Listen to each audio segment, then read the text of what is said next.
I'm T. Waldron. This is my cat Pumpkin. Welcome to our live. We're having a little gratitude with attitude. Cheers. Thanks for being here, Pumpkin. I'm glad you made it. She was across the room a few minutes ago. Hope you're having a great morning. It is a Thursday, January 22nd. Wow, the month is flying, right? I'm working on a program right now, just practicing it because I'm presenting this afternoon about the fresh start effect. And it's pretty neat, like how a lot of people, myself included, uh, create New Year's resolutions and then why we do it and how we do it and then what happens and we know the phenomenon where sometimes by February a large percentage of folks are not following their New Year's resolutions. Oh, thanks, Art.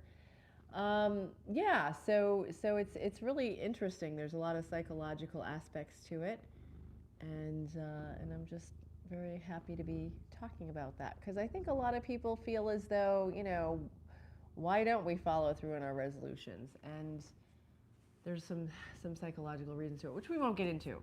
Let's do a little bit of deep breathing, and we're going to close our eyes and go within. So close your eyes, inhale through your nose, and exhale through your mouth. We're breathing slowly and deeply, going within, ignoring the world around us. Ignore as long as you're safe and you're not driving or operating heavy machinery. So inhale and hold it. And exhale, letting out any stress, any tension. You don't need to hold that. It doesn't belong to you. And inhale.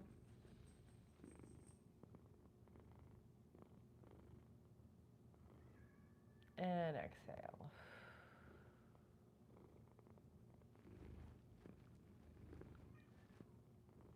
And inhale.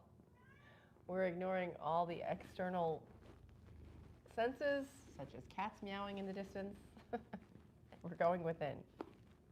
And exhale. Keep breathing slowly and deeply. Hey, good morning, Kevin. Good to see you.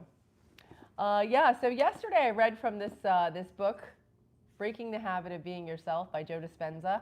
And I'll tell you, I never got through the whole thing. I was supposed to read it before that first progressive, and then he canceled while I was in the airport, so I never finished. I was going to finish reading it on the plane, and I didn't. So this is new information to me. I just kind of opened to a page, and every single page has a really interesting concept. So I'm going to take it that this is where we're supposed to be. This page is page 133. Oh, Fractal. Hey, Mark, welcome. She is across the room meowing. Thanks for asking. Hey, Chris, welcome. So this is again from the book Breaking the Habit of Being Yourself, Joe Dispenza. Embodying knowledge through experience, teaching our body what the mind has learned. So yesterday we talked a little bit about how we can actually create stress hormones just by thinking of stressful situations, either in the past or in the future. And we can also calm our body down and change that chemistry by through practice.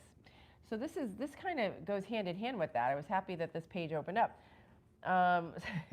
He sets up a scenario. Soon it's game time, and you find yourself sitting at dinner face to face with good old mom, your mother-in-law. Instead of knee-jerking when her typical behaviors manifest, you stay conscious, remember what you learned, and decide to try it out. So rather than judging, attacking, or feeling animosity towards her, you do something completely different for you. Like the book's encouraged, you stay in the present moment, open your heart, and really listen to what she's saying. And you no longer hold her to her past. Lo and behold, you modify your behavior and restrain your impulsive emotional reactions, thereby creating a new experience with your mother-in-law. This activates the limbic brain to cook up a new blend of chemicals, which generates a new emotion. And all of a sudden, you truly start to feel compassion for her. You see her for who she is, And you even see aspects of yourself in her. Your muscles relax, you feel your heart opening, and you breathe deeply and freely. Now, doesn't that sound like a better interaction than being stressed out about it? Yeah. You had such a great feeling that day that it lingers. Now you're inspired and open-minded, and you find that you truly love your mother-in-law. As you couple your new internal feelings of goodwill and love to this person in your external reality, you connect compassion with your mother-in-law, and you form a new associative memory. So once you begin to feel the emotion of compassion, in a sense, you chemically instructed your body with your mind. And you chemically instructed your body what your mind philosophically knew, and that activated and even modified some of your genes. Wow, very powerful stuff. Now you go on from thinking to doing, and your behaviors match your conscious intentions, and your actions are equal to your thoughts. Your mind and body are aligned and working together. You did exactly what those people did in the books. So by intellectually learning compassion with your brain and mind, and then demonstrating this ideal in your environment through experience, you embody this elevated feeling. So it's bringing together both sides of your mind, which is amazing. That's tapping our full potential. You know, we know we should be doing this, and then we physically do it, and then we feel it. So it's kind of just allowing us to express ourselves in our full ability. You just condition your body to a new mind of compassion. Your mind and body are now working together. You embody compassion, and in a sense, the word has become flesh. Wow. You went a little biblical there. Yeah. Oh, thank you so much, No Filter. Appreciate that. Let's see. Does the mother-in-law know how to cook? I don't know, Art. That's pretty funny. Hey, great Elijah. Thank you. Oh, shout out to your cat, Mr. Sprinkles. That's a great name. I love that. Nancy Pelosi. You know what's so funny? I try to be funny for Halloween. So one year I was Sarah Palin, and another year I was Hillary Clinton for Halloween. So, yeah, it's pretty funny. Okay, so let's see what else. All right, so we'll wrap it up with this. Two brains have taken you from thinking to doing, but how can you create a state of being, right? So how could this be like a natural state where you just naturally have compassion for people, right? That's cool, because then you don't have to think about it and work at it. It's just who you are, right? So yeah, hey, our boy. Hey, JC. No, I didn't see a short about my channel, but I don't know. Fred Flintstone. I love my mother-in-law. Okay, so two brains have taken you from thinking to doing, but can you create a state of being? So from your efforts to embody compassion, you now have your neocortex and limbic brain working together. You're out of the box of the familiar, habitual, memorized self, which operates within a set of automatic programs. You're in a new thinking and feeling cycle, and you've experienced how compassion feels, and you like it. It's better than covert hostility, rejection, and suppressed anger. I agree. Hold on. You're not yet ready for sainthood. I like him. He's so funny. It's not enough to have mind and body working together one time. That got you from thinking to doing, but can you reproduce that feeling of compassion at will? Can you repeatedly embody compassion independent of conditions in your environment? So like that's kind of like being. Can you be compassionate? Can you just not think about it and just be it? You know, that's a great question. That's a great question, Joe. Can you repeatedly embody compassion independent of conditions of your environment so that no person or situation could ever create that old state of being in you again? So that we're kind of impervious to stuff that's happening around us. We're just, that's us, and we're not going to let stuff bother us, right? If not, you haven't yet mastered the state of compassion. My definition of mastery is that our internal chemical state is greater than anything in our external world. You are a master when you've conditioned yourself with chosen thoughts and feelings, and you've memorized and desired emotional chemical states, and nothing in your external life deters you from your aims. No person, no thing, no experience at any time or place should disrupt your internal chemical coherence. So when our heart and brain is coherent, you can think, act, and feel differently whenever you choose. This is so empowering, okay? What do you think? Does that resonate with you? Let's see. And by the way, I want to say thank you so much to Imran Hossain for being an awesome moderator. He keeps our chat positive and full of mom energy. Hi, Joseph. Yeah. Yeah. It's hard to be, yeah, that's true. It's hard to be compassionate when you're busy being defensive, right? So that's the point. You know, if we can live in compassion and gratitude, though there's no room for those other emotions, which is so, it's like, then you don't even have to think about it, which is a good point, Art. Thanks. You can ask me something I may or may not answer, Seed. The driver forever, welcome. Yeah, so, and I'll leave you with a quick story. So, you know, with all this meditation and embodiment, I'm trying to, you know, be my best self, and that's what this channel is about. So one of the things is that knowing that we're all connected, right? Knowing that we are all part of the collective consciousness, and that we're all in the quantum, and we're connected through that, right? So with all, you know, living beings, and then there's some people that even say, you know, with crystals and rocks and all this kind of stuff. So I don't know, I'm not quite there yet. I get being connected to living beings.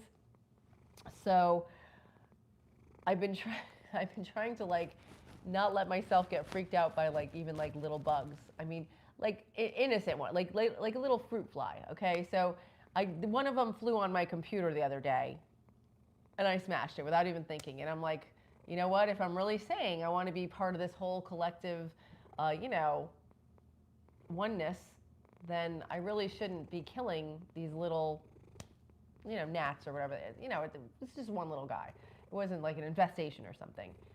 So I said, okay, I'm going to try not to kill. Like if it's just one, if it's a whole bunch, then it's a matter of cleanliness. But if it's like one little fruit fly or something, I'm not going to try to not kill it, right? So I'm in the shower this morning, and I look up on the wall, and there's one is like right there. And I said telepathically to it, I thought in my mind, I said, you know what? How about if I don't kill you, if you stay away from me? Like, how about you stay there and I'll stay here and we'll be fine? And just as I finished saying it, it got up and it flew in this little circular thing right up close. And I'm like, I'm going to take that as a no. So I don't know. I'm still working on that. So that's my challenge this week, is trying not to kill little tiny gnats or whatever as I see them, as long as they're not infesting the place. What do you think? Do you kill all the bugs? Do you let spiders out? I've talked to one lady. She goes, we have a no-kill policy in our house. We have to like catch the spider and then shoo it out on a piece of paper. I don't know. I'm struggling with this. Let's see. If being good is a choice rather than necessity, why do we teach kids to be good rather than directly teaching them about the way the world works, like they learn once they grow up? Oh, that's a great question, Seed. So I think a lot of us as children are programmed. You know, we're programmed to obey. We're programmed not to think. And I think that's wrong. I'm trying to break away from that now personally. And that's what this channel is about. It's like free thinking, natural law. And we're not taught any of that because we're easier to control if we don't think freely, if we don't get in touch with our inner like guide. You know, we know what's right and wrong, but a lot of times we're searching for, you know, things outside of us, or we're looking for approval outside of us when we know what's right and wrong. And sometimes we dull that with, you know, swiping and all kinds of distractions, you know, and looking for validation outside of ourselves. So yeah, no, that's a great point, Seed. Thank you for bringing that up. You knew the fruit fly, he wasn't innocent? Okay. Well, if I run into him again, Art, I'm going to ask him about that. Yeah. Doesn't that just implant our own insecurity about not being able to do anything about the way things are? No, we have all, that's the thing. We are powerful. We are infinite. We are divine. And we have so much power within us that we don't tap into. So that's the point. You know, you have to, but it's like it's a lot of stripping away all of those exterior validations and the exterior, you know, dopamine hits, you know, whether it's food or shopping or scrolling or, you know, so many different things. And if we can get to our core and we're good. We're, you know, but then we also have to take action on it. We have to, you know, do what's right for ourselves and hopefully help others as well, right? Oh, yeah. Thank you so much, artist. Artist for digital art. I love that. I love your name. Pumpkin, you have another fan. Do you like that? Yeah, can you guys hear her purring? I put the microphone on her so you guys can hopefully hear her. She's 17, by the way. She's a senior citizen. Thank you, Sammy. I appreciate. Oh, Sammy Sam, coolest cat. I like that. Yeah, that's why we listen to rock, metal, and punk, to be rebellious and not follow the corruption. Hey, whatever works for you, you know? That's cool. Like, you know, you do what makes you happy. Yeah. Oh, thank you. Psychad, I appreciate that. Yeah, no, I'm not bravua. I'm not really on Instagram, no. I'm focusing on this channel, and then I figure once I get enough content, we can disseminate it. But right now, I just have to, because I'm also a full-time student. I'm studying for a doctorate in metaphysical life coaching. So, and I'm also writing a book with a famous author. So it's a lot. So I really have to just, you know, narrow my focus and do this. But thanks for asking. Are you on Instagram? Most people are. Hey, G-Docs. Nice to see you. Oh, thank you so much. Yeah, artist. Yeah, she is. She's such a happy cat. She has a grumpy face, but she's happy in her heart. Yeah, it's much like how we are taught to listen to adults. Don't question them, only if the time, wait. It's much like how we are taught to listen to adults.